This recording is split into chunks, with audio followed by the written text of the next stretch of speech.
Capítulo 6. Os principais obstáculos para chegarmos ao arrependimento. Primeira parte.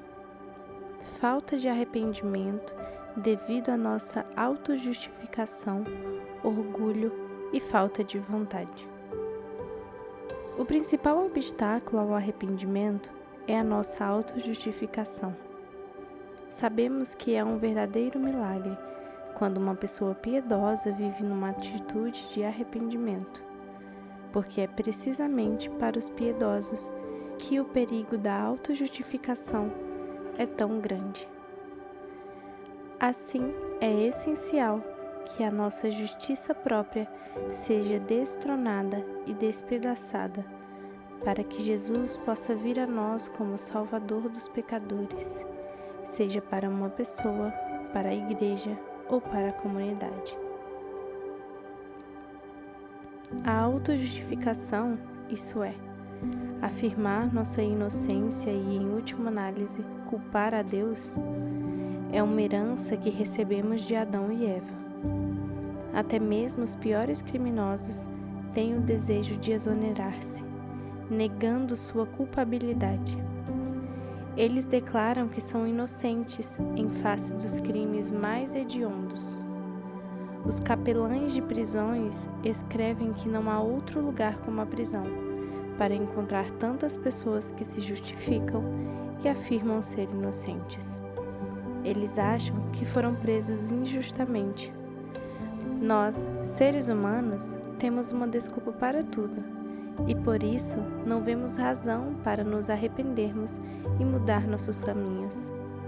Se achamos que fizemos tudo certo, que temos uma boa razão para nos justificar e dizer que não somos culpados, por que deveríamos arrepender-nos? Quando nos defendemos e nos tornamos zangados, agressivos ou furiosos, desculpamo-nos, dizendo que está perfeitamente certo reagirmos dessa maneira, porque nos desrespeitaram ou não nos trataram da maneira devida. Achamos que não podemos deixar que os outros nos tratem como capachos a vida inteira e, portanto, temos que nos defender. Não interessa o quanto irados, agressivos ou irritados nós somos, porque a culpa é da outra pessoa que nos irritou e nos tratou injustamente. Não temos culpa de não termos nervos de aço. Como podemos evitar ficar facilmente transtornados se não podemos mais aguentar a situação? Mesmo se alguém comete pecado de adultério, poderá alegar que foi algo que ele na realidade não queria fazer. Simplesmente foi incapaz de controlar-se a ser provocado tão... Simplesmente foi incapaz de controlar-se ao ser provocado tão intensamente. É culpa dele que Deus o tenha criado com desejos tão fortes? Como ele pode ser culpado por toda a vida por algo que ele realmente nunca quis fazer? Como é injusto, a vida inteira dele será arruinada por um só momento de fraqueza. Ou talvez o nosso casamento fosse uma agonia para nós. Não éramos compreendidos pelo nosso cônjuge. Então Deus, aparentemente, enviou alguém à nossa vida que parecia ter sido criado exatamente para nós. Éramos uma perfeita harmonia de alma e coração. Seria um pecado que nos sentíssemos atraídos a essa pessoa? Nem chegamos a ir longe demais? Ou então sentimos amargurados, cheios de inveja e ódio, se Deus não nos deu talentos, se muitas vezes não recebemos a atenção dos outros, ou se não temos sucesso na vida, porque não somos talentosos ou inteligentes, ou não podemos cativar as pessoas com belezas e encantos. Se esse for o caso, como poderíamos agir de maneira diferente? Podemos continuar pensando desse modo, sem nos darmos conta que, na realidade, estamos culpando o Senhor e impedindo-o de aproximar-se de nós como Salvador e fonte de alegria, e de encher nossa vida com sua alegria, paz e brilho. Nós o acusamos por ter dado um caráter tão difícil, nervos instáveis e tão poucos talentos. Nós o culpamos por estabelecer punições tão severas sobre a raiva e a amargura. Mateus 5:22 e Gálatas 2, do 20 ao 21. Sobre as mentirinhas, o adultério e assim por diante. Argumentamos que temos de ajudar a nós mesmos quando estamos com problemas e que nossos instintos humanos levaram a vantagem sobre nós.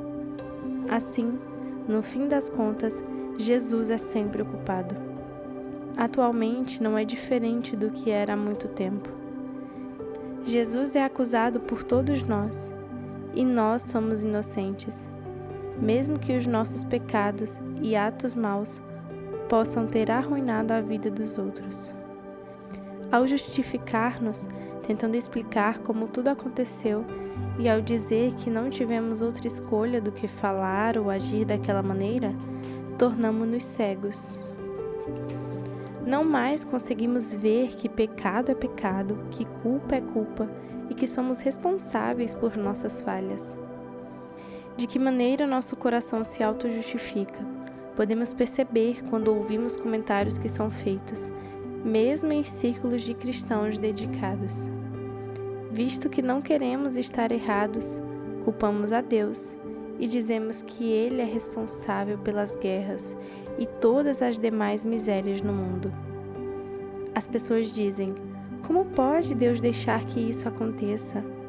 Como Deus pode ficar em silêncio diante de todo o mal e depravação que acontece na terra e diante dos terríveis crimes que são cometidos?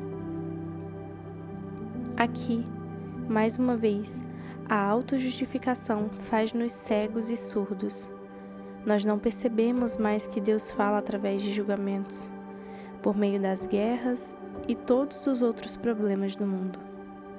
Na verdade, Ele fala poderosamente. Tais julgamentos são a sua última tentativa de levar-nos de volta com amor. As pessoas não percebem mais que aqueles que vêm para Deus no meio do juízo, desejosos de ouvir sua voz, humilhando-se sob sua mão, esperando somente dele consolo e ajuda, são consolados ternamente pelo Senhor. Na verdade, Ele transforma o inferno em céu sobre a terra, por meio da sua presença, até mesmo nos campos de prisioneiros. Por outro lado, aqueles que se justificam são tão cegos que não veem que nós, seres humanos, somos os únicos culpados por toda a miséria do mundo, porque não queremos obedecer a Deus. Se obedecêssemos a Deus, vivendo de acordo com os seus mandamentos, Ele não precisaria corrigir-nos e de julgar-nos. Seria o céu sobre a terra. Devido à nossa autojustificação, afligimos o coração de Deus hoje, da mesma forma que fizeram os seus acusadores durante a sua paixão. Se nos consideramos sempre inocentes, bem como o nosso país e o mundo, colocamos a culpa em Deus, que é a própria essência do amor, e em Jesus, que morreu pelos nossos pecados e que realmente é o Salvador, o ajudador e a fonte de toda a alegria. Mas Jesus ajuda somente aqueles que buscam sua ajuda e vêm a Ele como doentes, necessitados e pecadores. Entretanto, porque Jesus em seu amor sem limites deseja trazer-nos ajuda, Ele nos conclama ao arrependimento. Hoje, o seu chamado ao arrependimento dirigido ao seu povo do Novo Testamento é tão enfático como o foi tempo atrás para o seu povo do Antigo Testamento. Quando Ele nos chama à contrição, sem dúvida está bem claro que somos pecadores e que somos culpados, pois só pecadores precisam arrepender-se e mudar seus caminhos. Se nós encaramos honestamente este chamado, Ele nos convencerá dos nossos pecados. Arrependam-se. Quer dizer sondar nosso coração e ver onde erramos. Significa mudar nossa mente e atitude. Portanto, mude a sua mente e atitude se você prejudicou o seu irmão. não lhe perdoando, não o estimando mais do que a você mesmo, não o tratando com respeito, não amando com um amor que sofre e suporta tudo. Mude sua mente e sua atitude se você pecou contra o 9º mandamento. Não dirás falso testemunho contra teu próximo. Ou disse algo desfavorável ou em detrimento de alguém, ou passou adiante comentários negativos, talvez nem mesmo sabendo se eram verdadeiros ou não. Mude sua mente e sua atitude se você aceitou os padrões desse mundo e não leva mais a sério a verdade. Mude sua mente e sua atitude se você não segue mais o caminho de Jesus, o caminho da cruz e do sacrifício. Mude sua mente e sua atitude. Este é o significado da palavra arrependam-se na carta à igreja de Laodiceia, Apocalipse 3. Este é o chamado como som de trombeta que o Senhor faz ao seu povo do Novo Testamento, que é frequentemente governado pela autojustificação e a mornidão, e que tem a tendência de cair no legalismo, tranquilizando sua mente com o cumprimento formal da lei, ou que vive de uma graça barata e de justificativas. Jesus, porém, declara guerra contra toda e qualquer autojustificação e pronuncia juízo sobre ela. Na verdade, o mais severo julgamento. Este é o julgamento que ele pronuncia sobre todos que se autojustificam, os fariseus do seu tempo. Embora eles tivessem grande conhecimento da palavra de Deus e pareciam levá-la a sério, sendo zelosos pelo ensino verdadeiro e orando tanto, eles estavam sob a condenação do Senhor. O reino dos céus estava fechado para eles. É verdade que também a eles foi oferecida a graça de Deus quando Jesus veio como Salvador. Mas eles mesmos se excluíram, porque não aceitaram a pregação sobre o arrependimento e não queriam abandonar a sua justiça própria. Enquanto o povo se humilhava em contrição ao ouvir o sermão de João Batista, os fariseus recusaram-se a seguir o chamado para o arrependimento. Eles rejeitaram a sua pregação e acharam-na exagerada. Talvez dissessem, como muitos hoje em dia, que isso era uma prejudicial introspecção da alma. Mas Deus diz algo diferente. Nossa salvação depende de aceitarmos este chamado ao arrependimento. Os portais do céu não se abrirão para nós um dia pelo simples fato de conhecermos quem é Jesus. Eles só se abrirão se renovadamente nos prostrarmos aos pés da cruz, como pecadores verdadeiramente arrependidos e de coração contrito. Nossas objeções, sejam elas teológicas ou psicológicas, geralmente têm uma única raiz: é o orgulho, que nos faz recusar a mensagem do arrependimento, pois isto significa humilhar-nos diante de Deus e das pessoas, mudando nossos caminhos e fazendo reparações. Ao fazê-lo, admitimos que nossos caminhos anteriores estavam errados, e isso é humilhante. Nenhum outro pecado está tão firmemente arraigado em nosso coração quanto o orgulho, especialmente no coração daqueles que reconhecem Jesus como seu Salvador. Se nos dizem que somos muito vagarosos ou muito rápidos e impetuosos, o nosso orgulho imediatamente se rebela e logo começamos a defender-nos. Dizemos que trabalhamos tão devagar porque somos minuciosos. Somos tão apressados e precipitados porque somos muito ativos e ocupados. Ou, visto que temos de dizer algo a alguém de maneira enfática, somos tão impetuosos. Quão rapidamente rejeitamos aquilo que os outros nos dizem. Como somos rápidos em culpar os outros, dizendo que eles sempre nos criticam e acham algo de errado em nós, e nunca estão satisfeitos com qualquer coisa que façamos. e que eles não nos entendem. Entretanto, se não podemos aceitar coisa alguma que os outros nos dizem, somos orgulhosos.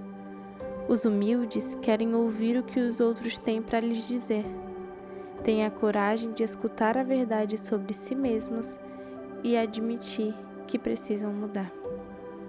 Quer seja num assunto pequeno ou grande, eles dizem: é verdade, preciso mudar nesse aspecto.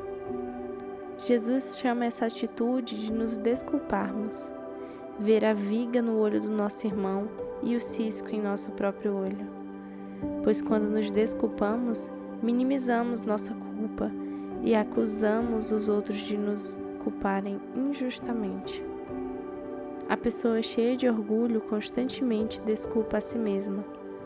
Se ela não buscar a contrição, não modificará seus caminhos. Então o pecado que ela se recusa a admitir a impedirá de chegar a Jesus. Não é o pecado em si, mas o pecado não reconhecido e do qual não nos arrependemos, que nos separa de Deus e nos faz cair sob julgamento no mundo vindouro. Oh, se escutássemos a voz daqueles que nos reprovam, quer seja em assuntos de maior ou menor importância, como sendo a voz de Deus chamando-nos ao arrependimento. De que outra maneira poderíamos escutar a voz de Deus, a não ser através dos seus instrumentos? Ou seja, as pessoas que são colocadas ao nosso lado, que veem o nosso comportamento, nos conhecem e nos admoestam. Se não escutamos a voz de Deus nas admoestações daqueles que tentam corrigir-nos, mas ao contrário, rejeitamos a ajuda deles, só conheceremos poucas lágrimas de contrição. Não teremos uma vida de arrependimento diário. Isso deveria ser para nós o modo de vida, pois na oração de confissão da Igreja, reconhecemos que somos pecadores que pecam diariamente. Isso significa que devemos arrepender-nos diariamente e também cada dia mudar nossos caminhos. Se não existe arrependimento, nossa vida cristã é cheia de hipocrisia. E nesse ponto decisivo, algo está errado. Se nos mantemos dentro do ensinamento de que somos pecadores até nosso último momento de vida, a contrição e arrependimento diários são parte intrínseca dela. Mas o arrependimento diário não deve ser entendido de um modo legalista. Alguns dias estamos mais cientes do pecado e há mais arrependimento em nosso coração. Em outros dias, quando o Senhor nos concede a presença especial do seu amor e a alegria proveniente do seu perdão, o arrependimento está mais no nível do subconsciente, mas em geral, nossa vida deveria ser caracterizada pela experiência renovada de contrição. Em resumo, nós, como cristãos, deveríamos, em primeiro lugar, arrependermos da nossa autossegurança e autojustificação. Vamos começar a admitir nossos erros em nossa vida cotidiana, quando os outros nos admoestam, ou quando a nossa consciência nos exorta levemente para admitirmos nossas falhas, em vez de tentar silenciá-la com todo tipo de desculpas. Devemos tornar-nos inimigos da autocompaixão e autojustificação, pois, como disse nosso Senhor Jesus repetidamente nos Evangelhos, a autojustificativa nos levará diretamente para o inferno. Vamos começar a arrepender-nos de todas as desculpas e até mesmo do mais leve pensamento de autojustificação. Ele ouvirá nossas orações e nos conduzirá mais e mais a um estado de contrição e a um coração quebrantado. Então o reino dos céus se abrirá para nós e nosso coração se encherá de alegria, vida e amor. Segunda parte. Falta de arrependimento, porque não reconhecemos a voz de Deus chamando-nos ao arrependimento através das suas correções. Por que é tão difícil para nós, cristãos, encontrar o caminho para o arrependimento? Além da nossa autojustificação, há outra razão especial. Não estamos mais acostumados a ver os acontecimentos da nossa vida, especialmente nossos problemas, em conexão com a vontade de Deus, e não percebemos que Ele está tentando falar conosco através deles. Visto que não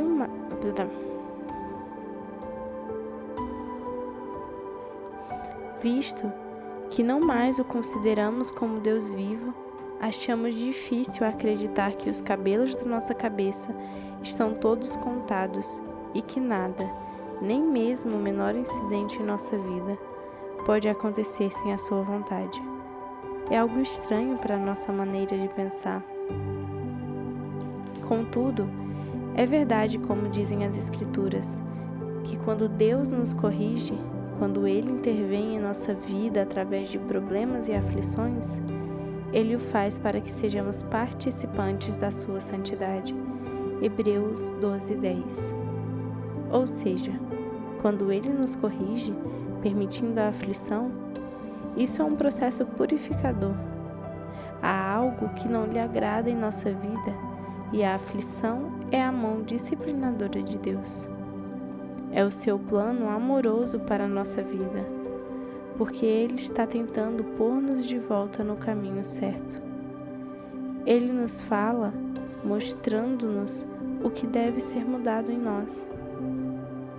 Por essa razão, Ele nos conduz à solidão, levando de nós pessoas às quais pudéssemos estar superligadas. Talvez o amor dessas pessoas tivesse um enorme significado para nós. Seja como for, o Senhor deseja que o nosso amor esteja centralizado nele. Ou Ele pode permitir que fiquemos doentes, para que, enfim, nos aproximemos mais dele e vejamos nossa vida à luz da sua face e cheguemos ao arrependimento. Ou Ele pode ter nos dado uma enfermidade para ensinar-nos a paciência. Quando Ele nos envia um problema, quer seja com a intenção de disciplinar-nos, ou mais como um processo de purificação, o Senhor sempre quer trabalhar na nossa natureza pecaminosa, com cuidado amoroso, como um verdadeiro Pai. Ele procura educar-nos adequadamente, de modo que sejamos transformados à sua imagem, um processo que irá durar toda a nossa vida. Em Romanos 8, o apóstolo Paulo diz que fomos chamados e redimidos por Jesus, para sermos semelhantes à imagem do Filho de Deus. É por essa razão que Jesus veio à Terra, unicamente por essa razão. Ele sofreu a morte por nós.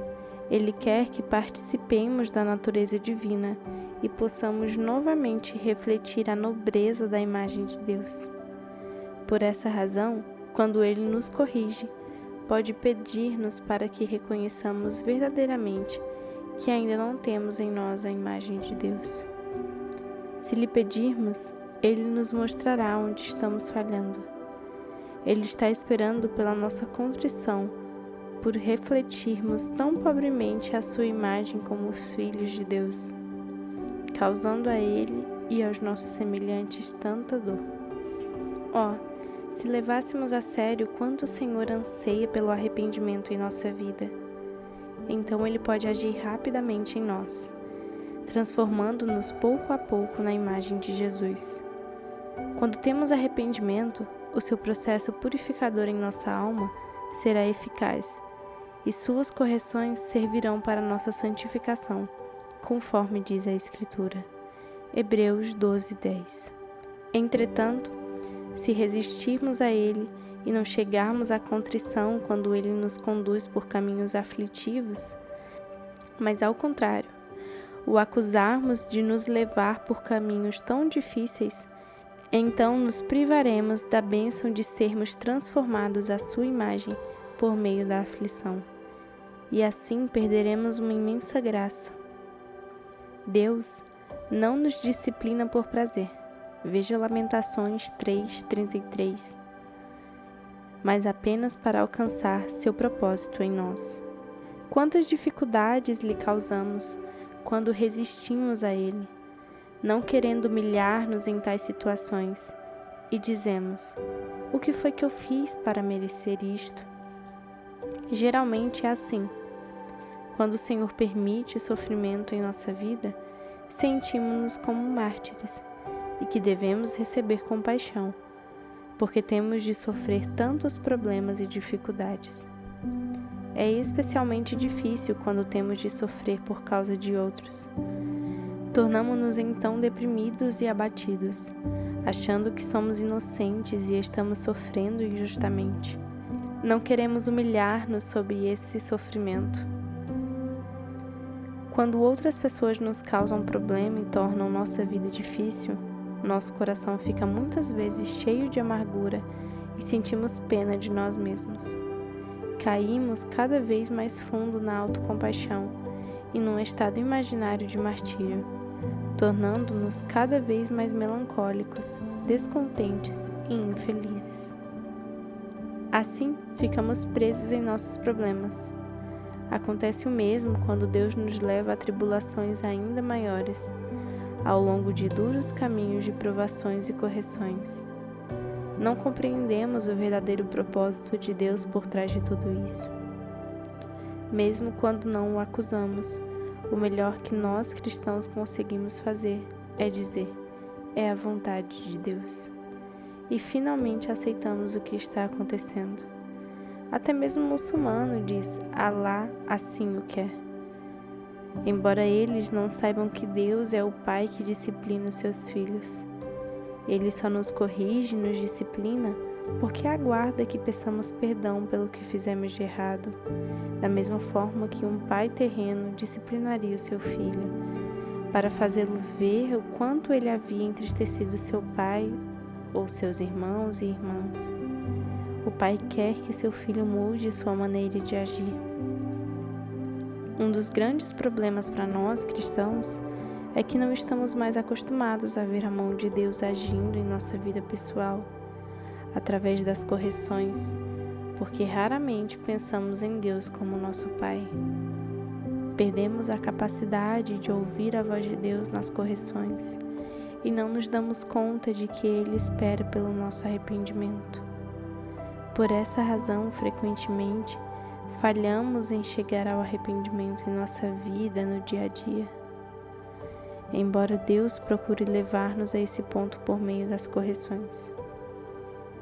Só nos arrependemos quando cometemos um pecado grave. Mas como cristãos, raramente cometemos tais pecados, ou pelo menos é o que pensamos. Mal nos damos conta que os pecados mais frequentes entre os cristãos, como a crítica, a busca de erros nos outros, sentindo-se superior a eles, é um pecado clamoroso aos olhos de Deus. Embora Ele pronuncie um juízo severo contra esses pecados, absolutamente não o levamos a sério. Não sentimos qualquer necessidade de arrependimento. Lembremos-nos, portanto, que a correção de Deus tem o objetivo de ajudar-nos a levar nossos pecados a sérios diante da santidade de Deus, especialmente aqueles que consideramos insignificantes. Às vezes, há uma conexão entre o nosso pecado e correção que recebemos. Em nossa irmandade, frequentemente temos experimentado que as coisas que aconteceram conosco, especialmente durante o tempo em que estávamos construindo nossa casa matriz e a capela com nossas próprias mãos, relacionavam-se claramente com a nossa culpa. Algumas vezes as experimentávamos nas pequenas coisas da vida cotidiana. Durante a época da construção, as irmãs tinham que empurrar uma carreta de despejo pesada, carregada com areia difícil de ser manejada. Elas estavam sempre com medo que ela descarrilhasse, pois as irmãs não tinham força suficiente para recolocá-la nos trilhos. Um dia, ela descarrilou 6 vezes.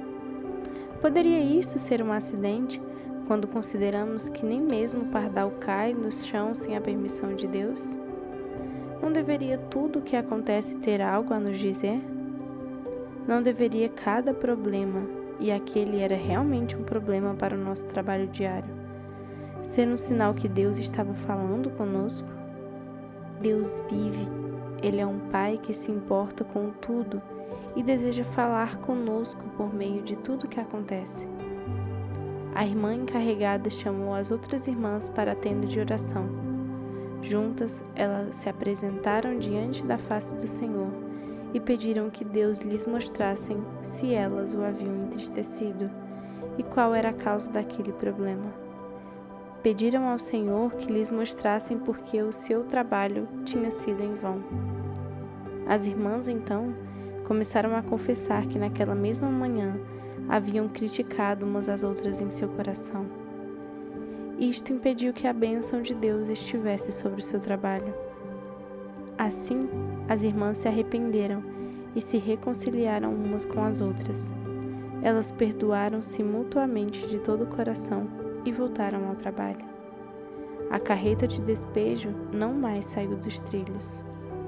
Embora pareça tratar-se apenas de um pequeno problema da vida cotidiana, essa história é importante, pois nossa vida frequentemente consiste dessas pequenas coisas e deveríamos aprender a ver que Deus está nos corrigindo através delas, para chamar-nos ao arrependimento. Lembro-me de outros incidentes que aconteceram durante a construção dos nossos prédios. Inicialmente, não quisemos ver a relação entre as coisas que aconteciam e a mão do Deus vivo. Houve, por exemplo, um longo período de uma chuva torrencial que impedia a construção da casa. Quando parecia que a chuva jamais iria cessar, finalmente percebemos a relação entre as ações de Deus e o nosso pecado, e obedecemos ao seu chamado para o arrependimento. Experimentamos então a sua graça. Aconteceu o mesmo quando Deus nos deu geadas severas ou fortes ondas de calor que impediram o progresso das construções. Nós, como seres humanos modernos, colocamos-nos acima da palavra de Deus. Agimos como se fôssemos intelectualmente superiores a Deus. Ficamos demasiadamente orgulhosos para ver a mão de Deus em todos os acontecimentos, grandes ou pequenos. Ainda assim, as Escrituras nos mostram que Deus pensa de maneira diferente. Existe uma relação entre o tempo e as ações de Deus para com os homens, como lemos, por exemplo, em Levítico 26, 4, Deuteronômio 11, 14, 28, 12 e 1 Reis 17, 1. Em Amós 4, 7, podemos ver claramente que Deus usa o tempo para falar pessoalmente aos indivíduos. Também fui eu que retive a chuva quando ainda lhe faltavam 3 meses para a colheita. Mandei chuva a uma cidade, mas não a outra. Uma plantação teve chuva, outra não teve e secou. Se Deus se dá esse trabalho por nós, pondo o céu e a terra em movimento para levar-nos à contrição, não deveríamos pedir-lhe que abra os nossos olhos e nos dê a disposição de ouvir a sua voz? Oh, se usássemos todos os acontecimentos em nossa vida, especialmente os tristes, para obter a graça do arrependimento e dar a Deus a resposta que Ele anseia receber. Como é preciosa para Ele uma lágrima de contrição. Na verdade, ela é mais preciosa para Ele do que uma centena de boas ações. Quando uma alma está cheia de arrependimento, prostrada diante de Deus, com o coração quebrantado, há alegria no céu. Se os anjos estão cheios de alegria por essas almas, quanto mais deve regozijar-se no coração de Jesus. O Pai virá a elas, tomando-as em seus braços. Ele poderá realizar grandes obras por meio delas, porque a sua glória poderá brilhar através do seu nada.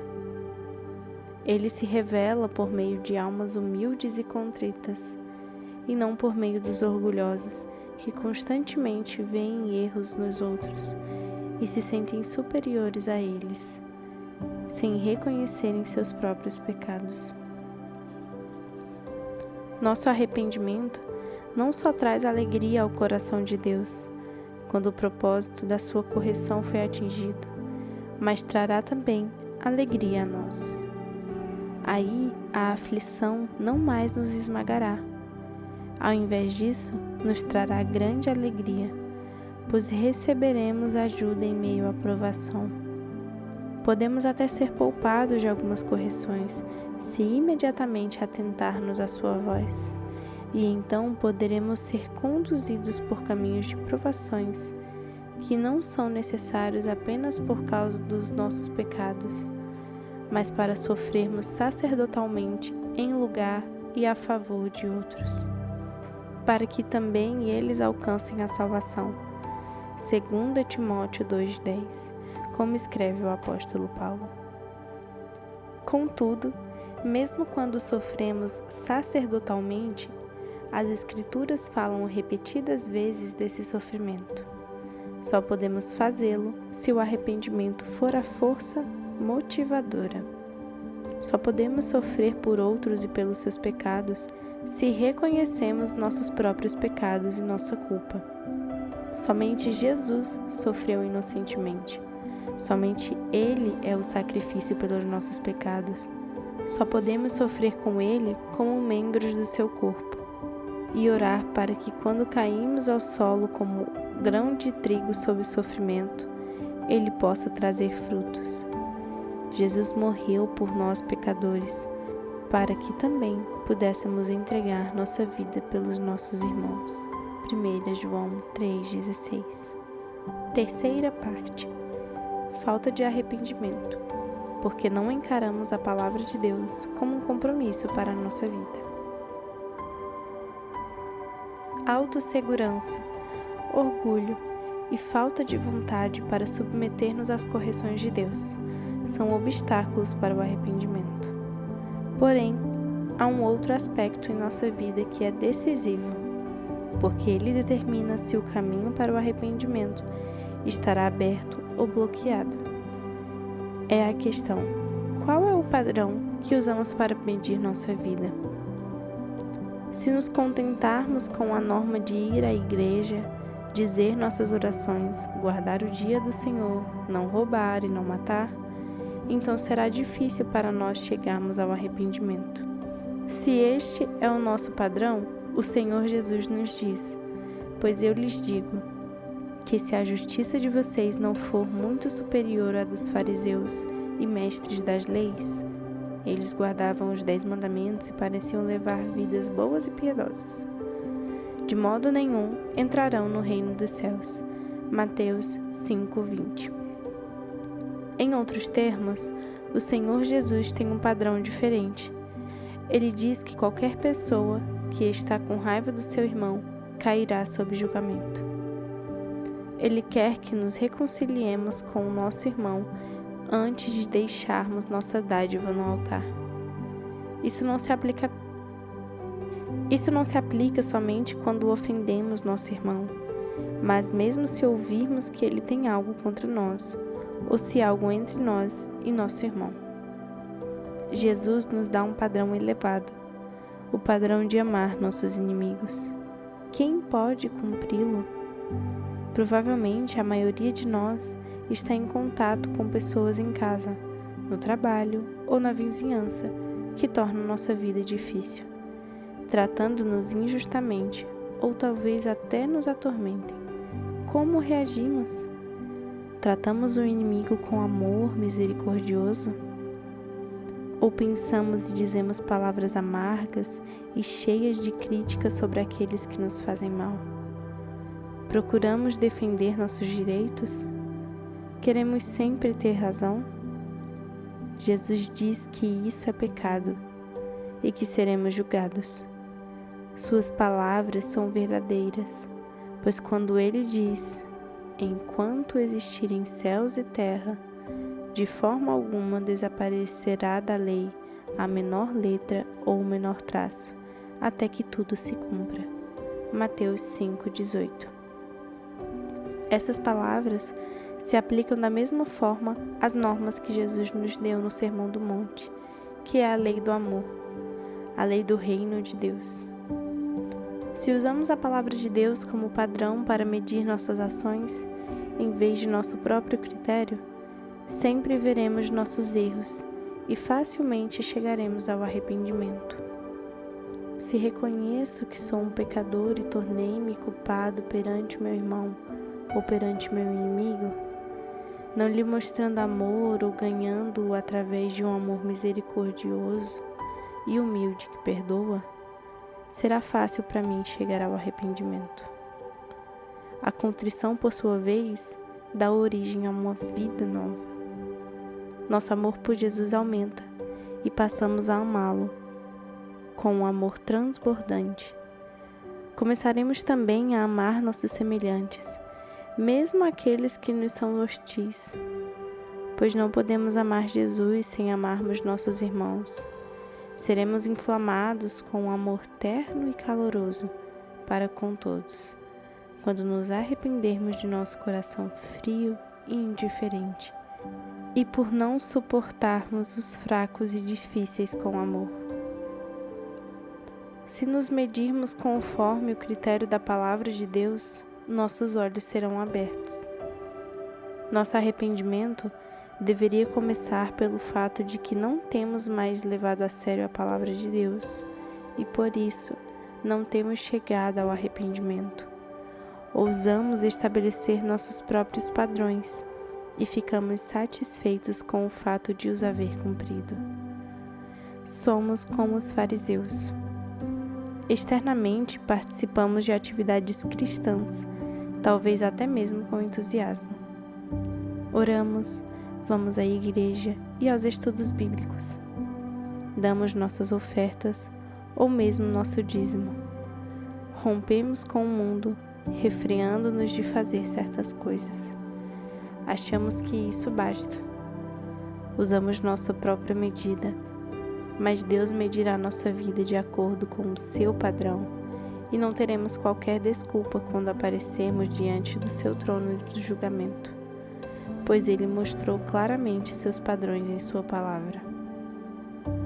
Em outros termos, a razão pela nossa falta de arrependimento em nossa vida pessoal ou em nossas igrejas ou grupos comunitários é que muitas vezes não medimos nossa vida pelos padrões determinados na Bíblia. Não os levamos a sério, como por exemplo, deem e lhes será dado, uma boa medida calcada, sacudida e transbordante. Lucas 6,38. Ou, vá com ele 2 milhas. Mateus 5,41. Nós não encaramos isso como um compromisso. Como cristãos, agimos da mesma maneira que faríamos com pessoas do mundo, tendo em mente nossos próprios interesses. Em vez de darmos e contribuirmos para a obra do reino de Deus e aqueles que são necessitados, guardamos o máximo possível para nós mesmos. Portanto, as palavras severas de Jesus sobre menosprezar as Escrituras, sem dúvida aplicam-se a nós.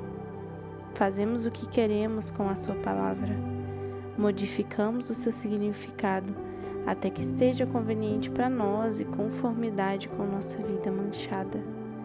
Queremos agir como bem entendemos em relação ao nosso próximo, nosso dinheiro e tudo mais. Como não aplicamos o padrão das Escrituras à nossa vida, raramente nos sentimos mal pelo que fazemos ou deixamos de fazer. Em nossa vida de oração ou em nosso relacionamento pouco amável com o nosso próximo e sobre nossa crítica e fofocas. Assim, precisamos arrepender-nos por termos tão pouca contrição e pelo nosso espírito farisaico.